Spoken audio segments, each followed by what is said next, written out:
Yes, Kenya. Tamu sana. Tamu sana, yes, tamu sana.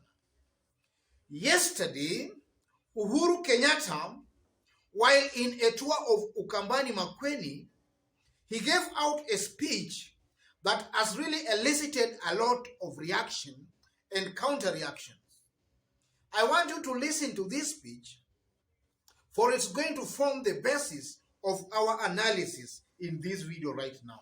Listen to this speech. Yes.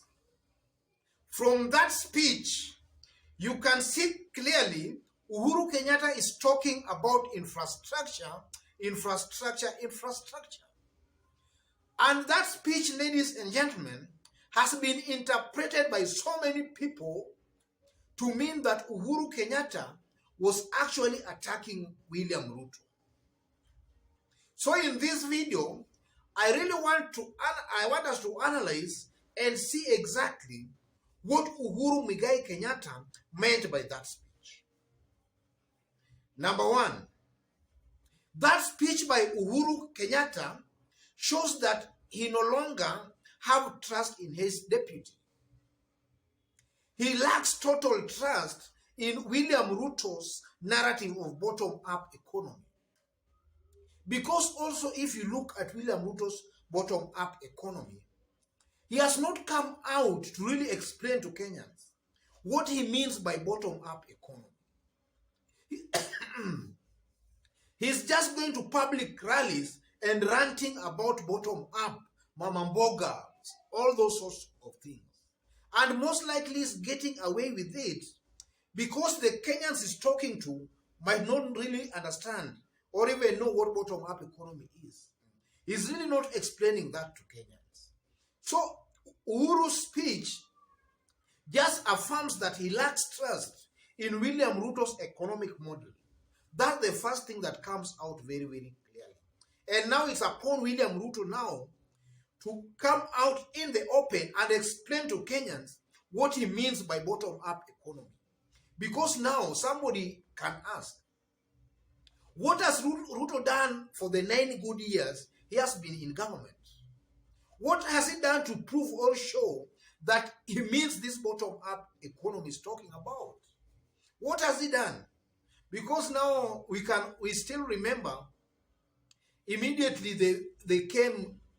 when they came to power in 2013. Before they came to power, it was rumored that there was to be something like a runoff. And William Ruto was telling Kenyans that instead of wasting 6 billion Kenya shillings going for a runoff, let's use that 6 billion to give Kenyans room to do business. When they came to power, that money, Kenyans don't even know where it disappeared. So William Ruto must come up and really explain to Kenyans what he means by bottom-up economy. Number two, that speech by Uhuru yesterday just shows clearly that he approves of Raila's ideology of infrastructure.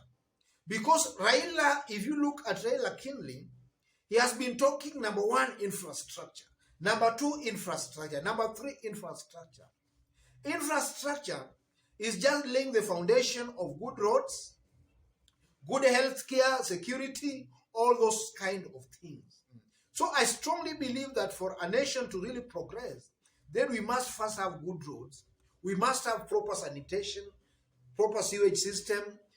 Security has to be good. You know, with all these things now, the bottom-up economy can be realized because now the hustlers down there will do their businesses without any fear of being attacked, without any fear of insecurity.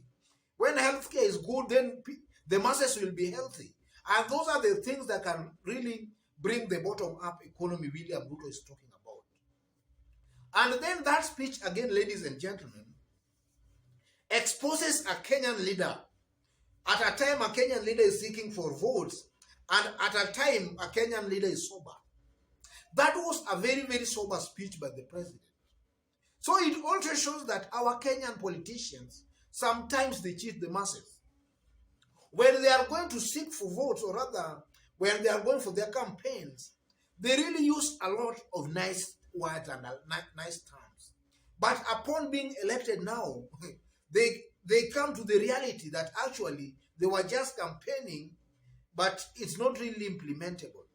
Because now, folks, ladies and gentlemen, Uhuru and Ruto were elected together. And at that time, largely they were in agreement about their manifesto. So what has changed now, ladies and gentlemen? I think what has changed is that Uhuru Kenyatta is now being more realistic and more truthful with Kenyans, as opposed to his deputy, who is seeking for an election. So he's trying to cheat the masses by telling them about bottom up, by telling them he's an hustler, and all those sorts of things. So this just exposes that a Kenyan politician will say the truth when he's not seeking for votes. So any speech or rather statement by Uhuru Muigai Kenyatta is more likely to be truthful as opposed to the time he was campaigning.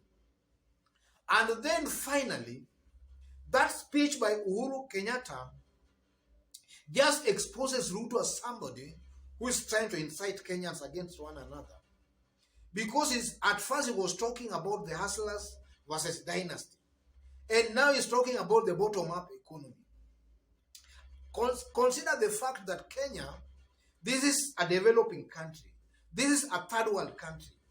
We don't have even proper roads itself. The government cannot even afford to pay its own workers. And that speech by Uhuru Kenyatta actually reminded me of a British author, Graham Hancock. Graham Hancock, in his book, The Lords of Poverty, just exposes how developed countries are making the developing countries poorer by giving them financial aids, tokens, food aids, things like that. The Africans become poorer because those aids actually do not reach the intended masses or other population. That's the same thing with this bottom-up economy William Ruto has been talking about. Because again, if you look at William Ruto's brand of politics, it's somehow similar to that of Mike Sonko, giving of aids and tokens, and peanuts, giving of peanuts. Because we've seen William Ruto dishing out money, dishing out wheelbarrows. Those are politics of tokenism, that in the long run we just make the masses more poorer and poorer.